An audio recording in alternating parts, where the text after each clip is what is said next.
Tierra Blanca Arts Center invites you to Semblanza 2020, October 17 and 18. Semblanza is a global virtual folk and dance festival with the participation of more than 20 countries, celebrating folk, art, tradition, and culture. Join us in our journey to Semblanza on Tuesdays and Thursdays at 6 o'clock and meet the directors and all the artists that are participating in this wonderful celebration. Semblanza 2020, presented by Tierra Blanca Arts Center.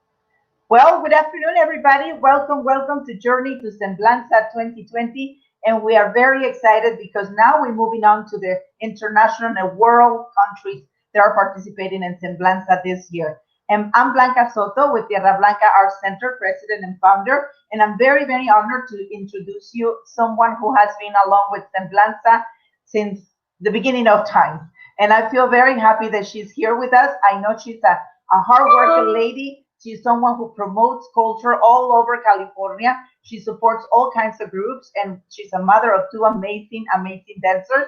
And one of them has participated with Semblanza for a couple of years. And today she's here because she's also part of our team, Semblanza. She is our talent coordinator and definitely a good friend and lover and passionate lover of culture, folk, tradition, and dance. She is Grace Vega. Vamos a recibirla. Thank you, Grace. Yay. Thank you so much. That was a wonderful intro. I loved it. Thank you so much. Yes, it's been a great honor to be a part of Tierra Blanca Arts Center for many years, and it's always been rewarding, and that's why we do it. It's a volunteer organization, and we keep coming back, and there's just a spirit and a purpose there, and that's why we do it. I'm also here to introduce you to this evening's guests. We're really excited. In Semblanza's history, this will be the very first time that these countries will be represented. We've never had them as part of our Semblanza shows, so they'll be representing the countries of Egypt, United Arab Emirates, and Greece. And we have wonderful guests this evening. We're going to start with our founding members of the Mediterranean. Our founding member of the Mediterranean Delights from Los Angeles. It's a dance company. Miss Layla has been an Oriental dancer for nearly 20 years. She is a founding member of the Mediterranean Delights. And she created this to provide high-quality professional entertainment for all types of special events. When not performing, you will find her teaching, coaching, mentoring, and choreographing for aspiring dancers. She has two co-directors, Miss Anur and Miss Katarina, who will not be with us this evening, but we're very fortunate to have Layla. So let's all welcome Layla to our stage. Yay! Yeah, Layla. Hi there. Welcome. Wonderful. And this evening we also have the co-owner of Diamond Pyramid, a family-owned business, Mr. Shadi Siha. The business is located in Southern California in Los Angeles. The store is well known by all the belly dancing art groups. Also, he is the CEO of Cairo Shimmy Quake, an international world-renowned dance festival. Something like us. As a musician and a producer, he is passionate about honoring the artistic traditions to guide future generations. Ladies and gentlemen, Mr. Shadi. Yay! Welcome. Hello. And finally, we have something I think that most of us will agree is a need, a necessity in our lives. Mr. Michael Lavendis, Michael has spent the past 30 years developing and honing his expertise in the indigenous and international varietals from Greece. He is a native Athenian, born and raised in Nia Samarini, a suburb of Athens. Michael's expertise in wine is a family affair with his younger brother, recognized as one of the leading distributors of Greek wines in his native Athens. Michael has a bachelor's degree in health and physical education and has spent his early years as a professional basketball player in Greece. That's really great. Michael has joined his brother after his basketball career had ended. Michael joined his brother in the wine industry in Greece, moving to California in 2008, where he took the position with one of the leading Greek wine import distributors in the U.S. Over the next 12 years, Michael has become known as one of the leading experts in wines from Greece in the West Coast. Michael lives in Orange County and has never lost his love for basketball and spends his free time enjoying his favorite team, the Los Angeles Lakers. Yay, Michael! Thank you so much for joining us. Hello, everybody. Nice to see you, and nice to meet you, actually, in person, because we've talked so many times, but in person, it's the first time. There you go. So welcome to aboard Semblanza 2020. And we are passionate to know more about you, more about your life, and how do you live your culture away from your country here in California. So let's start with Señorita Laila. Yes. Tell us a little bit about where were you born, how you were raised, and how you got involved in this beautiful art with them. Sure thing. Thank you so much once again for having me as a guest. Well, I was born and raised here in Los Angeles, and actually I've been dancing since I was literally a little child.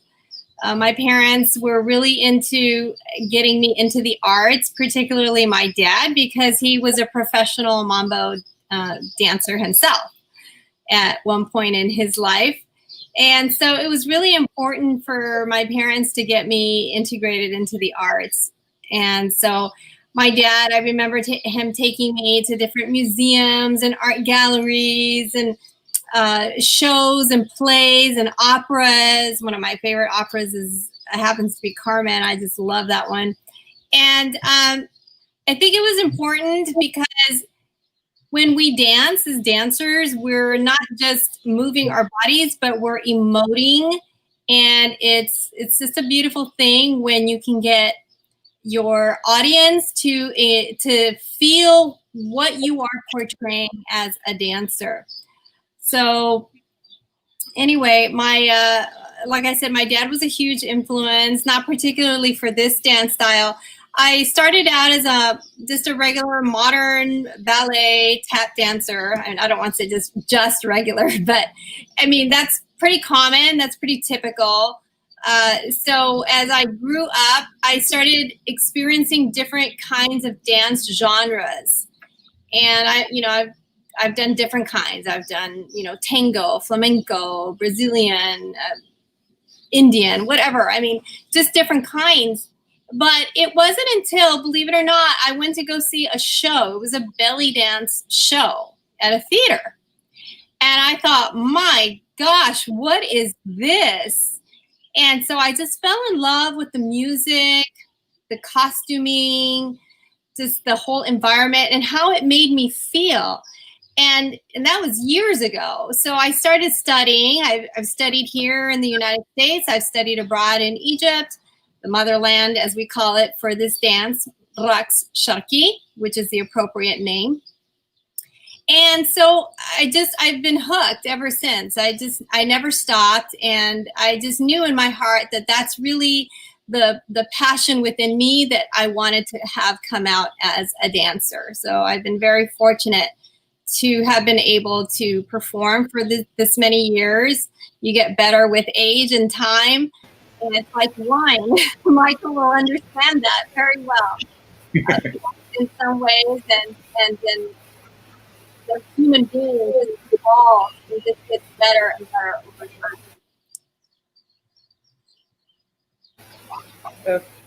Thank you, Layla, for so much for sharing with that. That's just amazing. Your career sounds like just like many of other of our cultural dancers who are joining us here, starting little and thankfully has stuck with it and found the importance and passion in continuing their traditions and sharing it. So we're very fortunate to have you with us. Mr. Michael, tell us a little bit about yourself. I know I did a little bit of a bio, so everybody knows about that. Let's see why got you into Greek wine and why does it make it special, and when should we have it after this bit? I'm very proud, first of all, that I brought with me in California and in the Western United States some amazing varieties. Because in the past, people did not recognize that Greece has extremely good wines. For example, Greece is the ancient world in the wines. It's not the old world. The old world is Italy and France. Italy, for example, has 17 continuous generations of winemaking, and France has 16 generations continuous winemaking. Greece has only 3, but the reason is because of the Ottoman Empire that was not allowing the Greeks to have their own varieties, their own wines in most of the regions. Very few regions, they were under Italian control. They continued the winemaking. For example, Santorini. Everybody knows Santorini. Santorini is probably the best white wines in the world right now. Also, the Ionian Sea that never were under Ottomans. They were under Italian control, under Venice. So in Greece, we have extremely good wines. And when the wine was going up to Chicago in the United States, and I was like, what is wrong with us? I mean, the competition is in the West. I mean, if you see the statistics, and I like this because I carry this from basketball, like I want to see, the statistics, like what's going on. It shows that 60% of the wine is drunk here in the Western United States and especially in California. And even though we have wines here in California in Napa Sonoma, Paso Robles, Temecula, and other areas like in the Sierra Mountains, etc., in the 9 regions of California, Californians import wines from Italy, from France, Spain, lately Greece, and they love wine. And also when they see ancient varieties, they want to see where these wines that they have come from. So when I came here, first thing I did is I just checked the whole region and I said, wait a minute, over here, they don't have something that we have, and we're not going to be competitive towards the international varieties, but we're going to come with our indigenous varieties like Assyrticos, Georgiticos, Moscofilero, Malagousia, and I'm going to introduce them something new, which is basically the ancient world coming back with modern methods and give you extremely good wines. That's how I thought. It's like a comparison, like when somebody went from Netherlands to Africa and says, "Oh, don't bring any shoes here because they don't wear shoes," and then the other guy goes and says, "Wait a minute, bring a lot of shoes because they don't wear shoes." So something like this happened. So when I came here in California, I introduced actually 2 varieties. One is Malagousia, and actually was inducted in the Wine School of San Francisco in the curriculum with David Glancy. And the other variety that I introduced was the most ancient variety in the world called Limio. And Limio is, as a variety, is the favorite variety of Plato and Aristotle. And this is in writing. It's not like Michael says. No, this is in writing by Aristotle, myself, and my favorite teacher,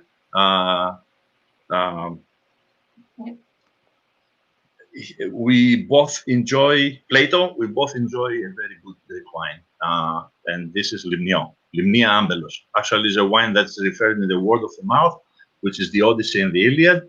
Like this was the wine that the Greeks were drinking in Troy.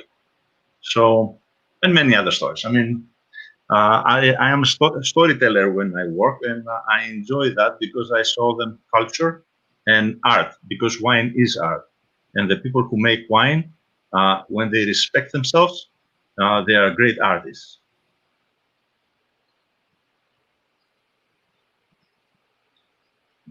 Thank you for sharing, and you're correct. Yeah, the winemakers are beautiful artisans. I just said, I'm sorry. I said, how fascinating is to know, the story of a country through their wine. It's so beautiful. So thank you for sharing all that. Yes. Our Go ahead, Ray. philosophers. Now we know why they were great. The wine. There it is. It helps for great thought. Mr. Shadi, please share of your family business and national competition and your passion. Okay. We cater for basically Southern California or your belly dance needs. Whatever you need as far as outfits, drums, whatever you need. Our physical location, we are located in Southern California. Our factories is actually located in Egypt. So we have two factories, a drum factory or a tabla, a doumbek, the hand drum, used in all the Middle Eastern music. We manufacture that in Egypt, and we do outfits and different stuff in the other factory, like hip scarves, different apparel that you would need for belly dancing. And we have our office out here in Southern California. We're doing a lot of shipping out of there. Our physical location is actually closed due to the pandemic and the physical what's going on nowadays. So we're waiting until we could physically put our festival together that we put together, which is Cairo Shimmy Quake, which is a culture festival where we actually showcase music, belly dance, that part of the culture, the Egyptian culture, which is a huge part of the culture, any culture. The music and the dance is just a huge part of any culture. So we try to showcase it. Showcase it. We've been putting it together for the last 7 years out here in Southern California in Glendale. So it's open to the public. We are planning on putting it back together in 2021. But for this year, we do have a virtual festival coming up, which is Winter Cairo Shimmy, which is a virtual festival that you could actually enjoy in our Facebook channels, free for everybody, our Facebook page or our YouTube channel. So it's free for everybody, for all your audience, for whoever wants to actually enjoy the Egyptian culture, just get a little taste of the Egyptian culture through belly dancing and drumming. So that's what we're doing. That's what. Great. I was gonna ask Shady that if they can put Layla, if they can put in the private chat the name of the festival, so I can, paste it and scroll around so people can start following him. But also, you're cheating us because you just tell us all about, what you're doing here, but you skipped also the best part. How were born? Where do you born? How you were raised? And how you got, and how you came to this country, and how you got involved in this beautiful form of dance and life, and this a beautiful way of living. But how you got this Okay, involvement? so I was born in Europe. I was actually born in Denmark. Then Oh, my parents traveled a lot. They're both engineers. So whatever their company took them in the world, we actually ended up. From Denmark, I ended up in France. I lived in France for about 7 years. And then I moved to the US when I was 11 years old. I love it ever since. That's my country now. But my culture came in. Every summer, we actually went back home to Egypt. So for 2 months out of the year, I got to spend in Egypt, and that's how I got to learn about my culture. My uncle actually owned a drum factory in Egypt. Um, and he was a musician. So that's how I got involved into the belly dancing and all that. I fell in love with it right away. Especially drumming and dancing, like is just a beautiful part of the whole culture. Myself, I'm Christian. I'm Orthodox Christian. So there is also Christians in Egypt, you know. My tradition is a little different than most Egyptians. Like we do celebrate Christmas, we celebrate New Year. We also celebrate Ramadan just because our brothers, the Muslim brothers that we have in Egypt, you know. So our culture is a little different as far as being an Egyptian. And obviously, I had to speak the language because I went to Egypt during the summer break. My grandparents made sure, you know, for me to speak the Egyptian language as well as the other languages that I speak, you know. So, and that's how, you know, I got into it through my uncle. We moved out here to the U.S. My mother had a boutique, started out as a boutique when we moved out here to the U.S. And it was Meadows Boutique. Obviously, we started importing some of the stuff that we manufacture in Egypt, and it just went from there. And that was around, I want to say, 35 years ago or so. So we've been in business in the U.S. for about 35 years. So how do you find, the people who from your country, they got to get connected with them here? It was hard, or it was easy to get involved, with the movement? I'm not. I don't really understand the question. Can you like? Yeah, once you got here, once you came to the United States, Yeah, right? How do you yeah. get involved with other people from your country? So it was hard to find the community, or it was, When I moved out here to the United States, it was very hard, honestly. And I wasn't so involved as far as my personal career was involved. I wasn't so much involved in the belly dance. I was more involved in the entertainment industry. So I started out as a producer in the hip hop industry. I was just making little music for Death Row Records, for a bunch of different record labels. After that, I moved on to the movie industry, where I started working with DreamWorks, Sony, different companies in the movie industry.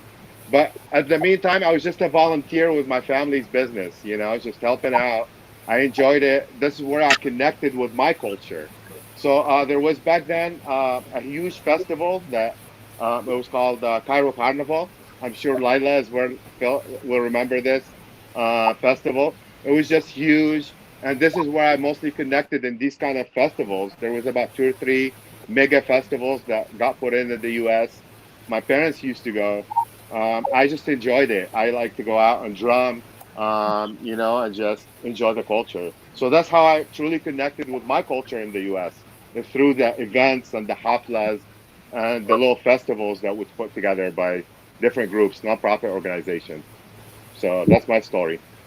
wow, pues qué hermoso. I'm so thrilled because I didn't know that, that all these differences in between within your culture, they have a difference. Even the religion is different. So it's really cool to see that so many differences, but at the same time so many similarities, right? Yeah, That we have. So thank you for sharing that. So no problem. Thank you. Thank you for having me, you guys. I forgot to say that. Thank you so much. no, go ahead, Michelle. So Yeah, we're I mean, so it looks like we're trying to get Katarina in. She's backstage. She's also a co-director of the Mediterranean Drink Delights, and we're going to try to get her in just a bit, and we can hear from her.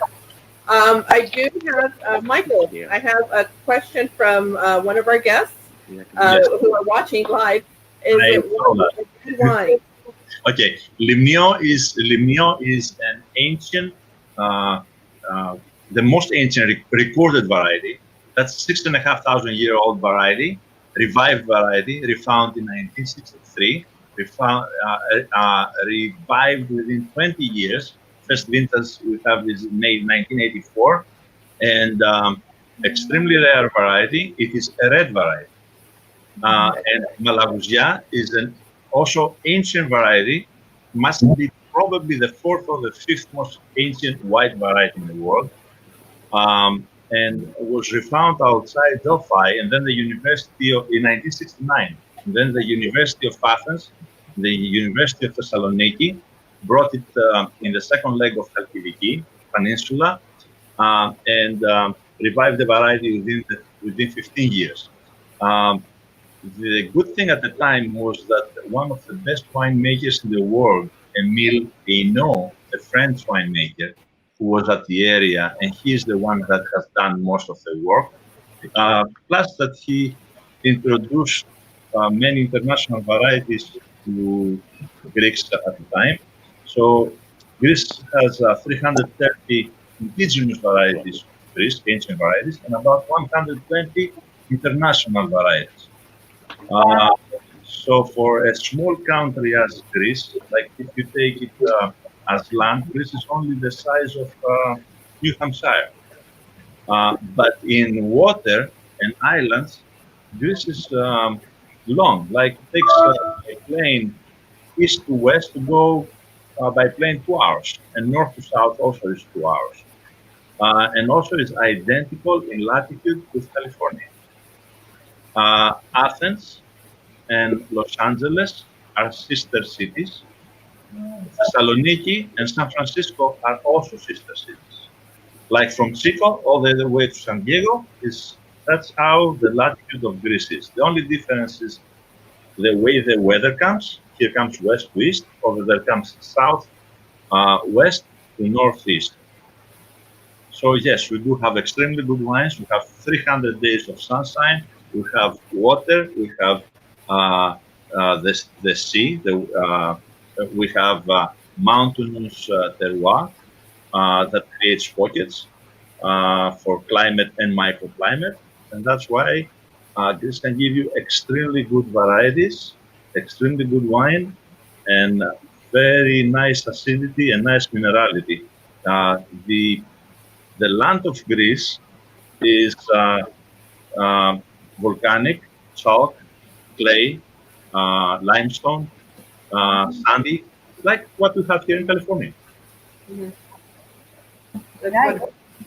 And That's it's wonderful. Malonga is a wide variety, so I can answer your question completely. Thank you. That's Kathy Draper is actually one of our representatives and dancers for the Scandinavia Dance Company. That's a part of Semblanza. So she will be there. She's a part of Semblanza. This will be her second time with Semblanza. So yeah, she was excited to know about the wine.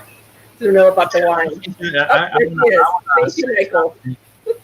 I'm sorry because there's a back echo. Oh. I want to tell you that we're doing a festival 10 and 11 of October, which is going to be drive in and go.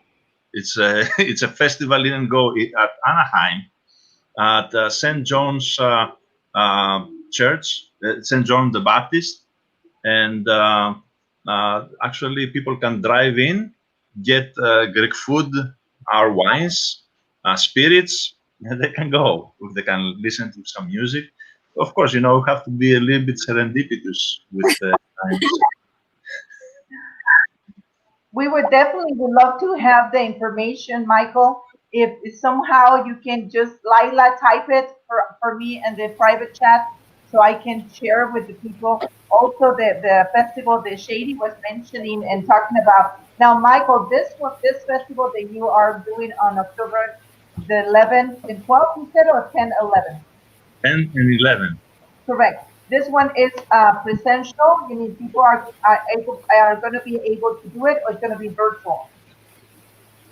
It's going to be from 12 to 7 o'clock in the evening. Okay. Nice, nice. We have people here commenting. There you go. Thank you very much. Uh-huh. We already answered this one, right? Yes, we did. Okay. So, Leila, tell us, how do you met this nice gentleman? Well, I have stories for both of them. So actually, I met Shadi through his daddy, Emile. Emile, I think it was before Shadi was involved really with his daddy's business. Or, his dad was more of the leader in the business at that time. And so because I'm always in need of a costume, I'm always in need of supplies, I'm always in need of a whole bunch of things when it comes to my dance. Actually, they came very highly recommended by some wonderful colleagues of mine, other dancers. So that's kind of how I got to know Shadi. It was through his dad. And in fact, on one of my trips to Egypt, it was so beautiful. I started asking Emil, Shadi's dad, a lot of questions about, where I can go, where I can get some costumes there. And he was just so beautiful, just this beautiful spirit. He wrote me a letter in Arabic. And he gave it to me and he said, take this to where you go and I'm going to tell you where to go and show them the letter and they will take care of you. And, that's exactly what happened. Emil has such a beautiful heart, and I can see that he shared that with his son, Shadi. So I met Shadi later on over my years, and we've just been the best of friends. We're always in communication.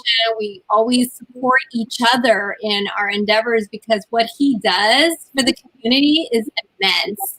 He puts on, world-renowned shows like Cairo Shimmy Quake. He gets like the best stars that you can think of directly from Egypt.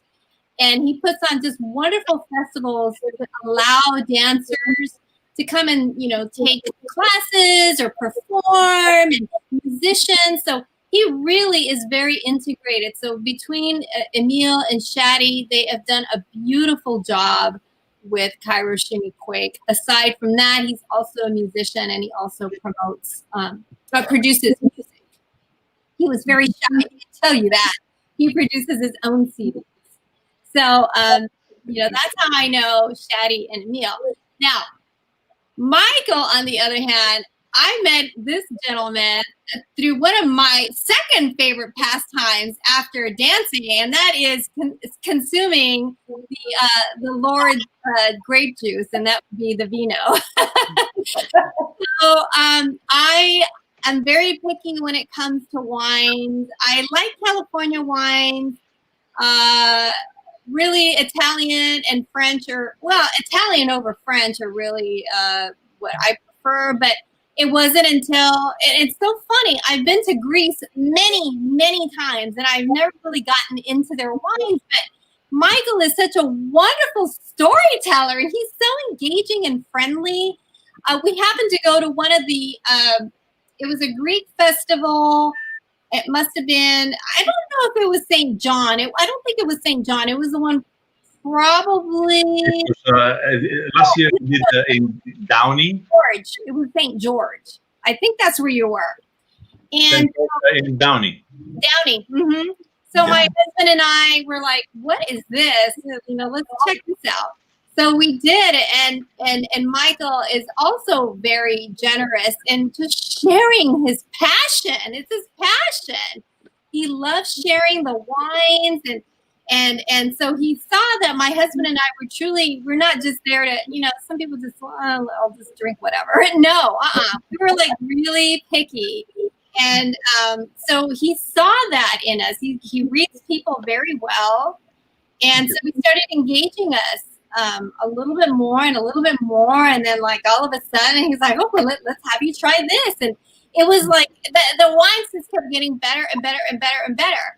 And so my husband and I are actual real big fans of his wines, and we do support his business quite a bit. So that's how I got to meet Michael. Just because you said that, let me take a pass from that. And this wine comes from Santorini. This is 34th century's variety. The grapes are, the vines are from 120-year-old vines. There is nowhere in the whole world that you can find wines like this. This wine, the previous vintage, has won with a Decanter magazine. First time ever a white wine to win the whole competition, 98 points platinum. This year has only 95. And I say only because 95, it's a very high score. But this is Santorini, and it is extremely good Assyrtiko. And Assyrtiko, out of the 4,500 varieties there are in the world, is the most oldest white variety. And this is by DNA testing. And it's kind of affordable or not affordable? No, all my wines, all my wines are very, very, very affordable. I mean, That's I good. can tell you that. That's good because sometimes for us it's just to take No, a no. look at it and just look at them and like, oh, that's nice, but If my wines were Californian wines or French or Italian wines, they would be costing to you guys at least 4 to 5 times more. Take it that way. wow. One of the questions that I have for Shady, and now that that we know all about, and then the passion that Laila puts into you talking about your dad and you, is also, I know for all these years, what has been your most hard, how do you say, ¿cómo se dice un reto, Grace? Help me with this. Because challenge, eso, the most challenge that you have taken. Of course, you established the festival, but was there any challenge that you faced or through all this time that you said, oh my God, this is going to be hard. Maybe I should just stop doing this. I don't know if ever something like that came across your mind. Honestly, no. I kind of I love new challenges. I love new experiences. So I never had that mindset, you know. Um, so no, honestly, it's just I have fun doing everything in life. I feel like I'm very blessed. We're all very blessed people, to be enjoying just life and the challenges that brings with it. So I never really had a challenge where I was just like, no, I don't think I want to do this. Um, it's always hard to start anything, or do anything, but that's part of life. So, I can see you're a true artist, because you're happy and you love what you're doing. and I love meeting people like Lila right there. Like honestly, that beautiful story that she told me, I never knew about my dad, and that's so typical of him, and the Egyptian culture as well. So, just meeting people like beautiful people like Lila, like that, just beautiful spiritual people like that. It's more than enough for me to keep me going. So There you go. That's what life is about, to it is. share It is the our passion. moment. The moment. Yes. So I know it's Catherine, and she's driving. I hope she concentrates. So I know she's here with us, but I'm not sure if she's be able to hear what we're talking. You can hear us, Yeah, Catherine? I can hear you. Okay, I know you're driving, so we don't want to distract you, but thank you for being here because this is technology. This is our new way of communicating. And also for Michael, probably, how was it that you wanted to start this type of festivals? What is it that it was the response from the community, and if people really accepted, or for them it's just it was cool, but they're really not got into it, the culture involvement of all of this. Um, First of all, we Greeks are all over the world. We're not only in Greece. In Greece, there is only 10 million Greeks, exactly 10.7, according to the last census. But we are about 50 million Greeks in the whole world. I mean, I go places that you never think that there is a Greek there. Then suddenly, you see somebody and it's like, wait a minute, he's Greek, or they have cut their name and they come, they hear Greek or I hear Greek and it's like, hey, are you Greek? He says, yes, I'm Greek. And what are you doing here? What are you doing? We are citizens of the world. I mean, this is how our culture is all over the place, like Egypt's culture, because if you see every place in the whole world, um, every museum in the whole world, if they don't have Greek or Egyptian sculptures, there is not. I mean, we go to. I went to Louvre in Paris.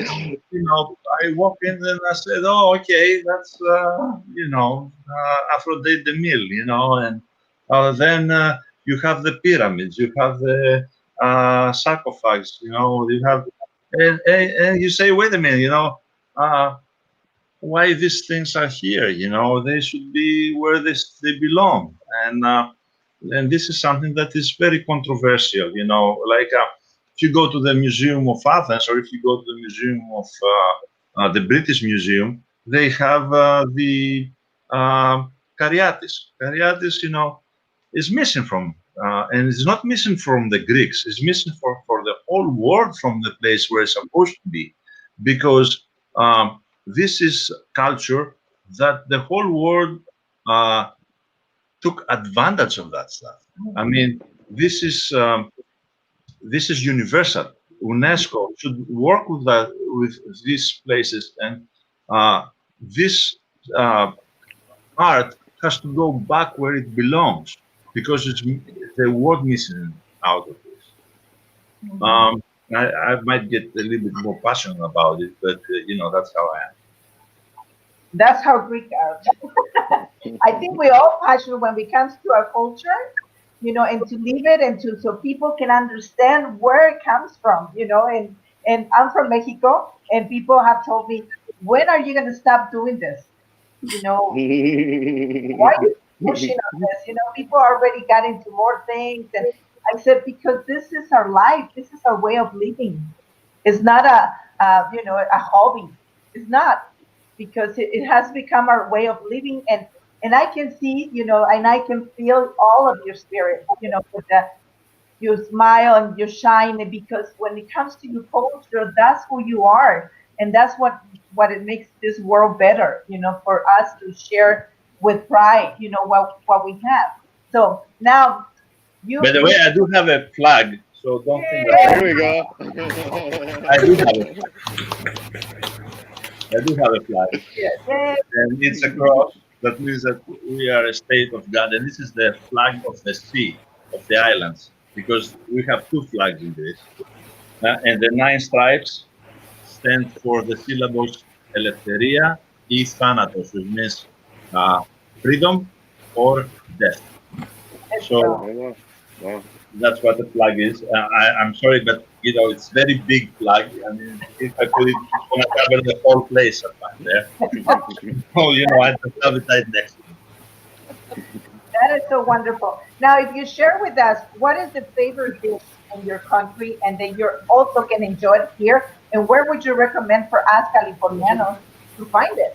Where can we find you? Where can we find the delicious food? There is some very good restaurants. Um, the West is missing gourmet Greek things. Although lately I've seen nice pastries. I know that Egypt, you guys have amazing pastries too. Uh, Pastries, for example, you find it at Long Beach, at Pietris. Pietris has fantastic pastries, sweets. Papa Christos downtown LA is having very nice products. There is some very good restaurants, like one in San Diego, like Yannis Olympic Cafe. It's a very nice restaurant at University Avenue. Christakis in Tustin has very good Greek authentic food. Ouzo and Feta in Anaheim. Tony's in Malibu. That's off my head, you know, just telling you a few places that I like. Citrus City Grill, even though it's not a Greek, it's a Mediterranean one, but the chef is Greek, and you can have the best octopus over there. Yes, there are many good places. I believe that Seattle has a couple of very good gourmet places. San Francisco has very nice with Agrotera. Has very nice restaurants like Kokari and Evia. Palo Alto, like this Evia.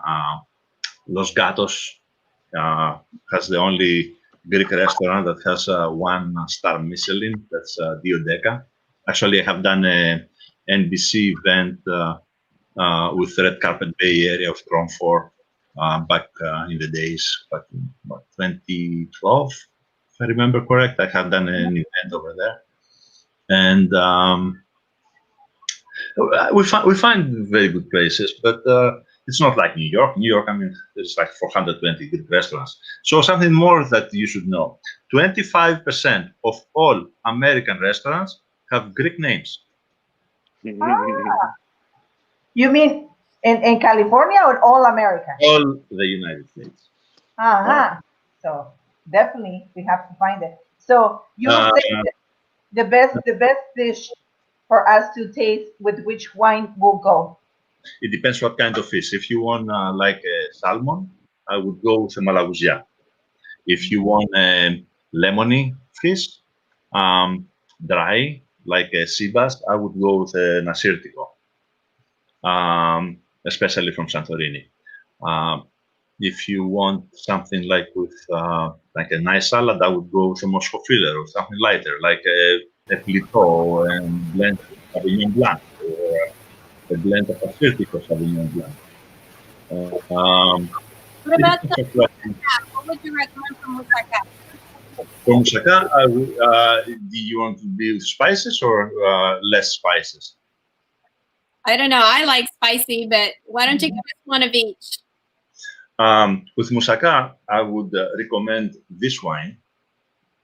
And this is an extremely good Lagara. Lagara is a blend. It's a Merlot Pamiti. Pamiti is a variety that Odysseus got the Cyclop drunk. And a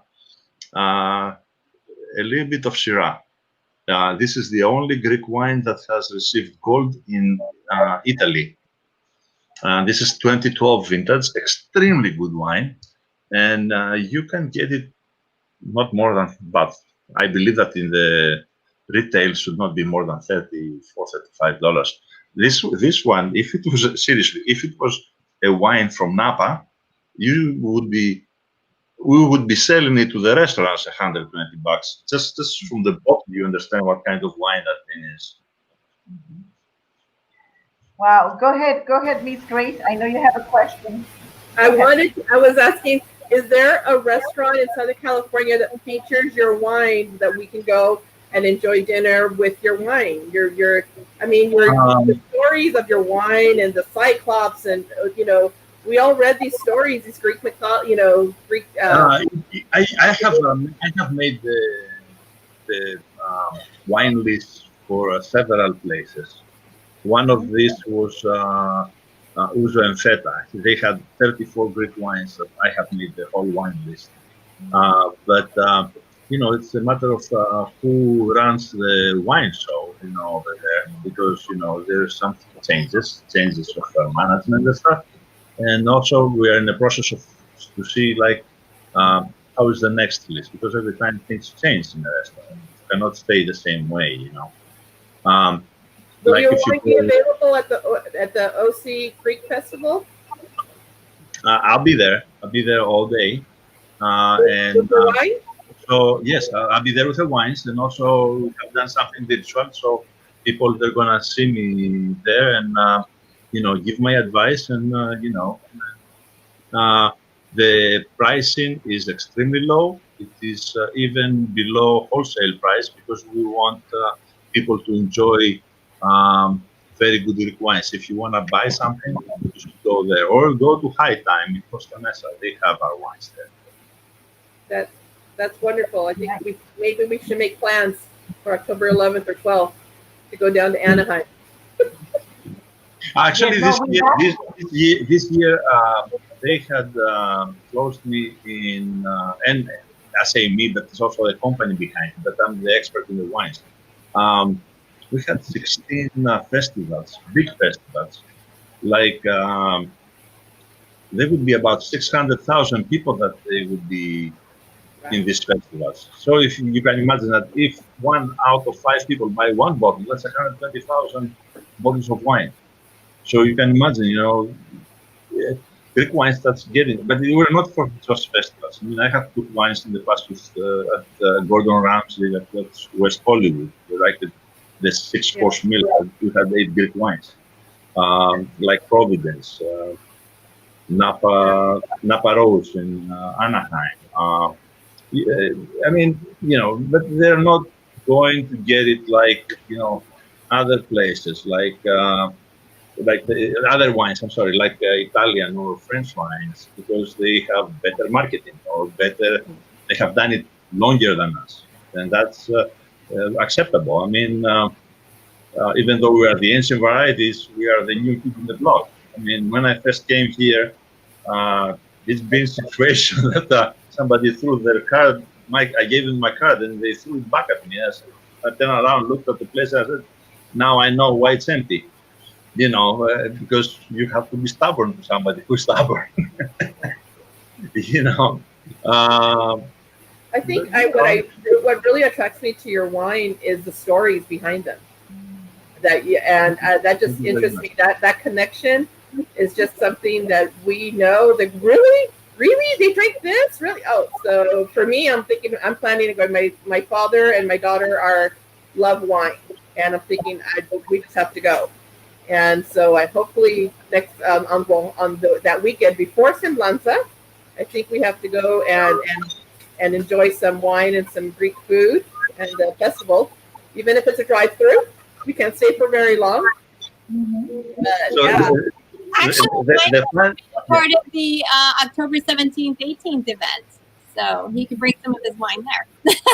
that would be great. I so was thinking the the, same thing.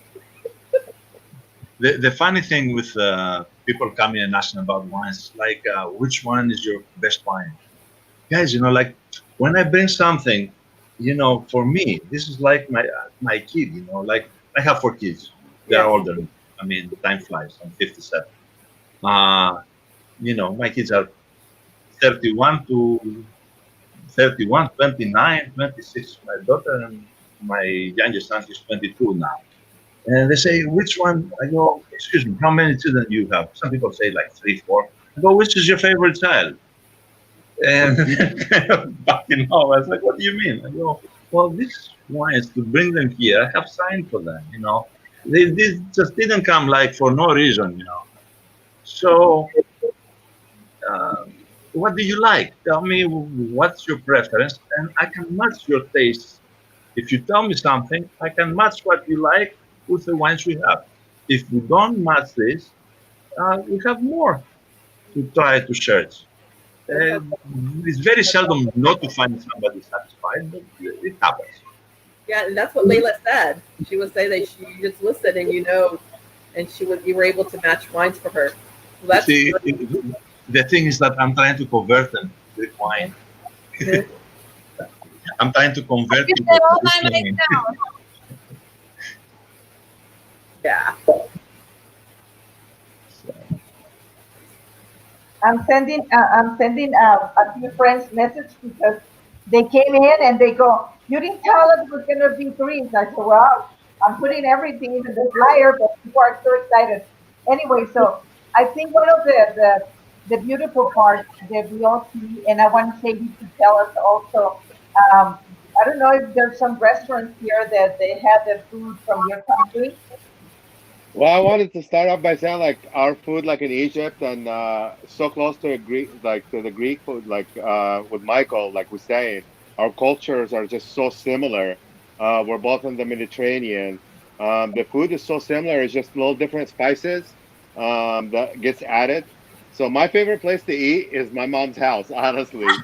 So I go home, and she cooks the And that traditional Egyptian food, but there's no substitute for that, honestly. But there's a lot of different Middle Eastern food is so like in general, it's just about shish kebabs and almost the same like gyros or shawarma, just a different name, but almost the same food. It's just a little different in the taste as far as the spices that go in the food.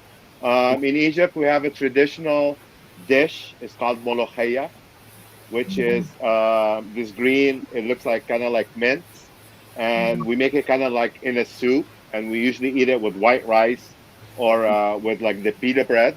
It's really hard to find out here, except in Anaheim. Maybe there is special like restaurants, Egyptian chefs that actually cook it.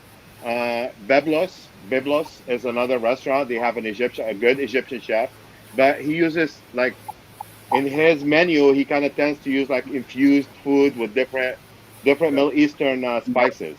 So it gives it a little different taste from the traditional Egyptian food. Um, Honestly, there is no substitute when you go to Egypt. Obviously, Lila went to Egypt a few times. I don't think there is a substitute for the Egyptian flavor, except when you go to Egypt and kind of taste it. Um, with the Egyptian culture, when we travel, like I noticed that with the Greece culture, they kind of tend to stay with their culture like 100%.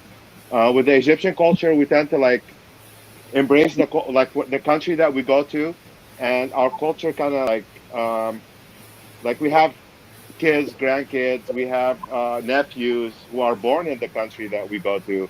So they kind of like we have to embrace the culture that we live, the country that we live in as well. So we do love hamburgers, we do love French fries as well. As far as I noticed, that was most Egyptian, and it's just a little different. Every culture is a little different. Like with the Hispanic culture, I noticed you could go have an ethnic burrito, depending on the region where you come from. So there is different. In Egypt, we're not as lucky. We have so many dishes that are traditional to a certain region in Egypt. Like Upper Egypt have different dishes that you could only get in Upper Egypt, which is the Sa'id. We have another region which is Sharm el Sheikh.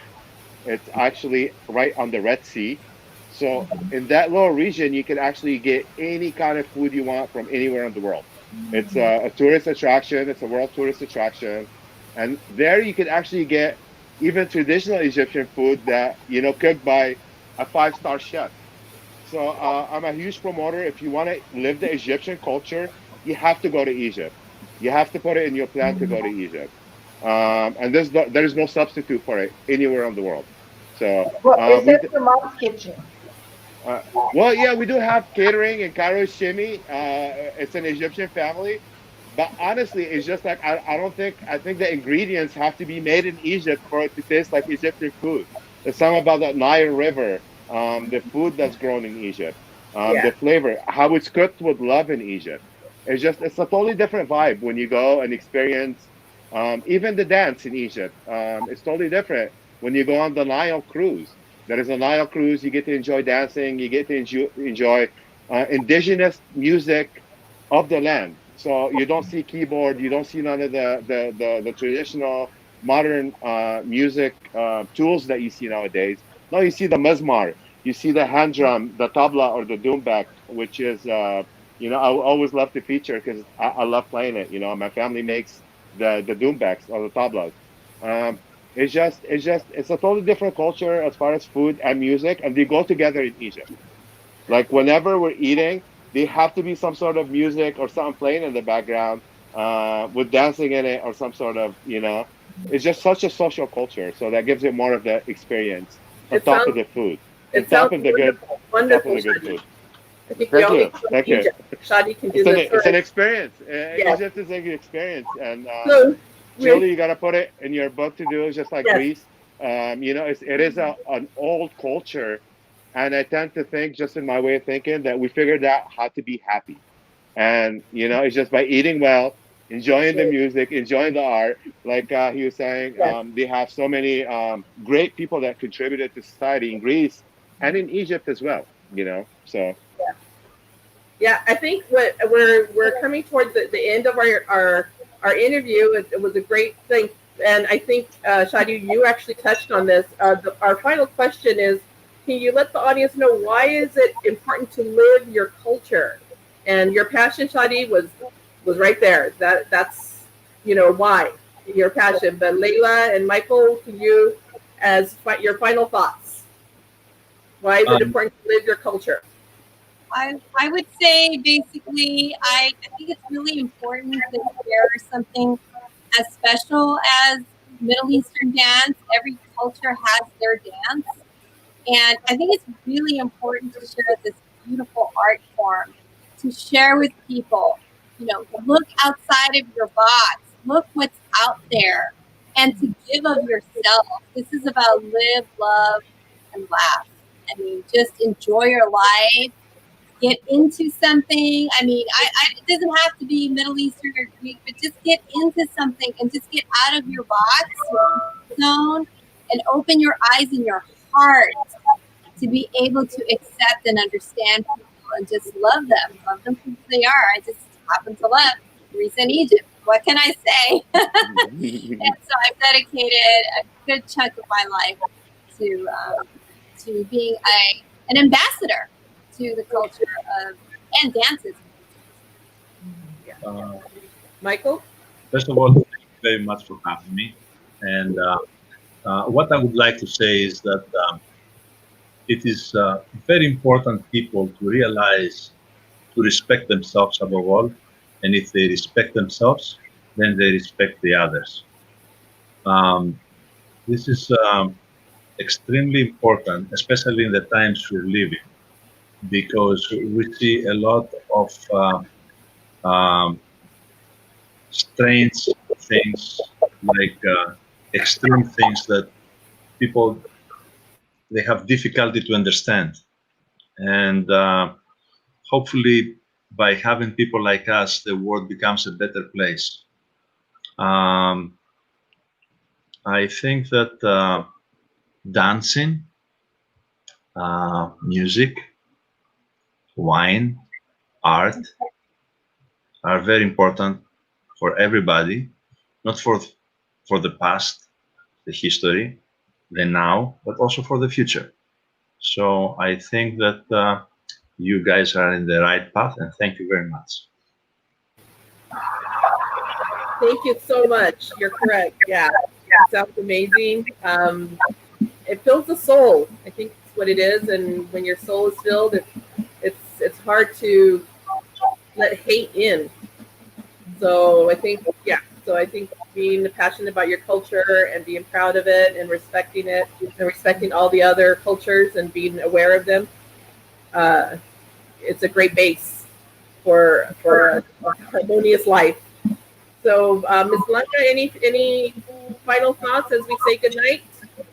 Well, we saw just like the tip of the iceberg about your culture. So we definitely need to get more in touch with what is it you're doing, and to get more in touch of one of the things that I wanted to ask you, if you can share your social media so people can actually follow you and to see more about your great I can see, Michael, you talking about Greece, and I just honestly, I'm starving right now. You know, and then with his description of food, I was like, it's so good. And I love Mediterranean food. I love it. And so we definitely need to know more, not just the food, but also the great culture there is behind, your beautiful country. So we feel very, very happy that you were here with us. And definitely we need to see more about it, about your country. So please share with us on social media. How can people find you? And one more time, remind us of those wonderful festivals that are coming up, the virtual festival, Shady, and Michael, the festival for October 10 and 11. Please go ahead. Go ahead, Michael. You can start first. You want me to say, I'm sorry, because I missed something. You want me to say about the festival, you said? Yeah, the social media, your social media, how can people get in touch with you? And also that festival, how can we find information about the festival? Oh, if you go to the St. John's website in Anaheim, you'll find them. All the information is there. And actually, I saw that you're passing this like the OC Greek Fest. Greek Fest go October 10th. Yes, there you have it. Great. Sorry, the microphone. I couldn't understand. Like I was listening, but I could not hear correctly.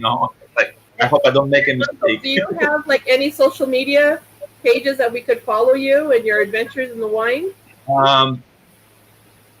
I don't have something that I mean. We have the winesofgreece.com, and that's the company. But usually I post this on my personal page. I don't have much time sometimes. It's almost every day I go to different places. I have to drive a lot for my work. So I don't have much time except late at night when I sit down. I want to watch a nice Lakers game. So that's all. Especially now that we're going to win the championship. Okay. All right, so I wanted to start off by saying go Lakers. You But yeah, so I do have a lot of social media outlets you could get a hold of me. Um, D Pyramid, Facebook, Caro Shimiquake. This is on Facebook. The website is right here. I'm like a walking billboard. CaroShimiquake.com. You could go there and follow us through our website. The festival coming up is wintercaroshimmy.com. That's the official website. We're gonna be live streaming on Facebook on any of the pages that I mentioned, which is D Pyramid at Facebook, Diamond Pyramid. Sorry, Diamond Pyramid at Facebook, or Caro Shimmy Quake also at Facebook. We do have a fan page and a personal page, so please follow us on social media.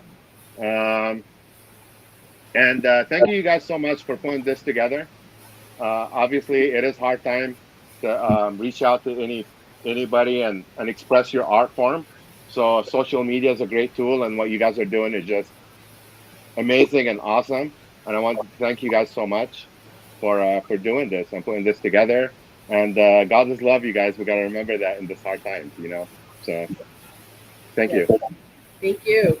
No, thank you. And definitely we need to know more about this festival. If you can remind us the dates for your festival, the Sure. So the actual dates for the festival, November 13, 14, and 15. That's the actual dates. We are going to have a bunch of different segments. The whole festival is free for the whole world to enjoy. We're not really charging anything. So it's free. All you have to do is just follow us on Facebook, and everything is going to be live streamed on Facebook.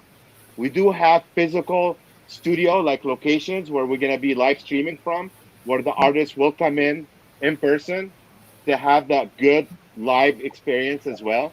But it's invitational only. So we're keeping safety in mind. We have a COVID-19 director that we hired through the state just to get a production going. It's the same protocol and structure that we do use in our Netflix production that my company's working with. So it's going to be super safe, very friendly, and we're doing it for the artists to find a way to express their art form and promote the Egyptian culture, belly dance, music, and for the music. So all you have to do is just follow us. It's a free stream. We're not looking for anything, out of it, just for us to showcase our culture and the belly dancing scene and that happens in Southern California that promotes Egyptian culture. So that's our goal. very Wonderful. good. Thank Thank you you. so much. And Thank now, you. Leila, you want to share with us? Please go ahead. Your Oh, social sure. media, and I know you teach Yes. these beautiful dance classes now online. So please share it with us. Yes, thank you so much. Yeah, I'll be teaching my belly dance classes. I'll be teaching them in Redondo Beach. So if you are interested in taking belly dance classes, this is a really good way to start and move your body. It's going to start from beginner and then grow from there. If you are interested in classes, you can sign up directly through Redondo Beach Parks and Recreation. So I'll be teaching live outdoors in the park. Everybody will be masked up. There is a limit on how many people I can take. So if you are truly interested, by all means, contact Redondo Beach Parks and Recreation, and they will help you navigate and sign you up for the classes. I'll also be teaching Zumba, which is another format. It's another dance format, and Bali X Lit, which is a low impact Bollywood class that I will be teaching also through the Parks and Recreation of Redondo Beach. So that's all coming up in a couple of weeks in October. So if you want to learn, come and move and just meet new people and just enjoy yourselves. No worries. Come on by. There you go. So now let's say thank you to everybody for Miss Grace, I don't know if you have one last thought. Go ahead. Um, my last thought is thank you. Actually, just very grateful that you have all dedicated your lives to your culture, to sharing it. We all better for it. Thank you for this time spending it with us, and we look forward to getting to know each of you a little bit better through Semblanza, and hopefully going to your festivals and sharing our culture. And hopefully, with that, we keep pushing that, and everybody will know a little bit about everybody else. So everybody else culture. So thank you. And Ms. Blanca. Yes. Ms. So I just want to Ms. say Blanca, thank anything you. else? Okay. Yeah, I just want to say thank you to Michael, Lila, and Stacy. Thank you so much for sharing your passion, your culture, and the love for humanity. And thank you so much for being part of Semblanza 2020. We want to say thank you to everybody who connected. Remember, this one stays here on Facebook, and also we have the channel on YouTube. Please share it so people know more about this wonderful, wonderful team, the Middle East team that is Semblanza 2020. Muchísimas gracias.